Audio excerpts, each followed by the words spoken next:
ایک بات میں آپ کو کہہ سکتا ہوں اور اس سے آپ مجھ سے اختلاف بھی کر سکتے ہیں، اگر کوئی بیرونی طاقت یا کوئی ملک حکومت پاکستان سے یہ کہے کہ جی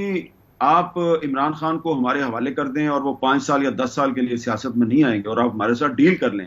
تو جتنا میں عمران خان کو جانتا ہوں وہ یہ ڈیل نہیں کریں گے، وہ کبھی بھی پاکستان چھوڑ کے نہیں جائیں گے۔ اور یہ میری آپ خوش فہمی کہہ لیں یا غلط فہمی کہہ لیں، لیکن جتنا میں ان کو جانتا ہوں اس کی بنیاد پہ میں یہی کہہ سکتا ہوں کہ ضدی آدمی ہے تو اتنی جلدی ضد نہیں چھوڑے گا۔ میرا مسئلہ تحریک انصاف نہیں ہے، میرا مسئلہ سابق وزیر اعظم عمران خان بھی نہیں ہے، میرا مسئلہ ہے آئین پاکستان۔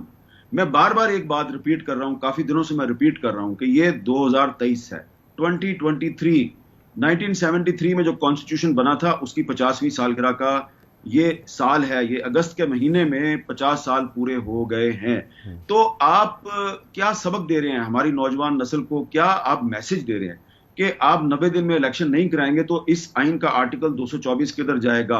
اور اگر آپ یہ سب کچھ یہ 90 دن کا الیکشن نہیں کروا رہے، اور اس سے پہلے آپ نے خیبر پختونخوا اور پنجاب میں بھی 90 دن میں الیکشن نہیں کروائے، آئین پاکستان کی خلاف ورزی ہے۔ میرا مسئلہ کوئی ایک پولیٹیکل پارٹی نہیں ہے، نہ ہی میرا مسئلہ کوئی سیاستدان ہے، میرا مسئلہ ہے آئین پاکستان، اور اس آئین کے تحفظ کی ذمہ داری ہر پاکستانی شہری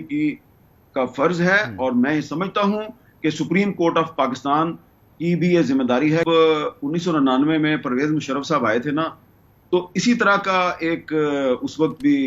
ایک خاموشی تھی، اور اس وقت کی جو اپوزیشن تھی اس نے بڑی پہلے اس کی حمایت کی، اور پھر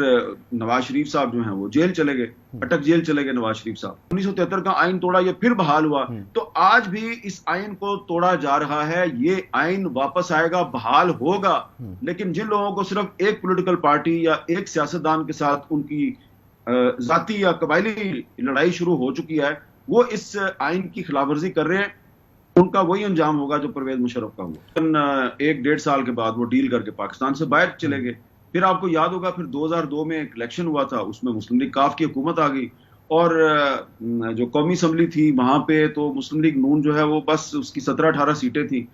تو پرویز مشرف صاحب کا خیال تھا کہ انہوں نے مسلم لیگ نون میں سے مسلم لیگ کاف نکال کے تو اس پارٹی کو ختم کر دیا،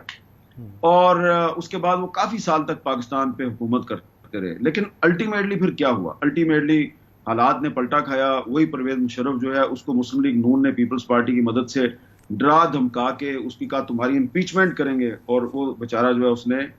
18 اگست 2008 کو استعفیٰ دے دیا، اور پریزیڈنٹ ہاؤس سے وہ چلے گئے، کبھی بیرون ملک گئے، پھر واپس آئے، پھر ان کا انتقال ہو گیا، اور اس دوران ان پہ آئین سے غداری کا مقدمہ بھی چلا۔ وہ مقدمہ ابھی تک اپنے انجام کو نہیں پہنچا،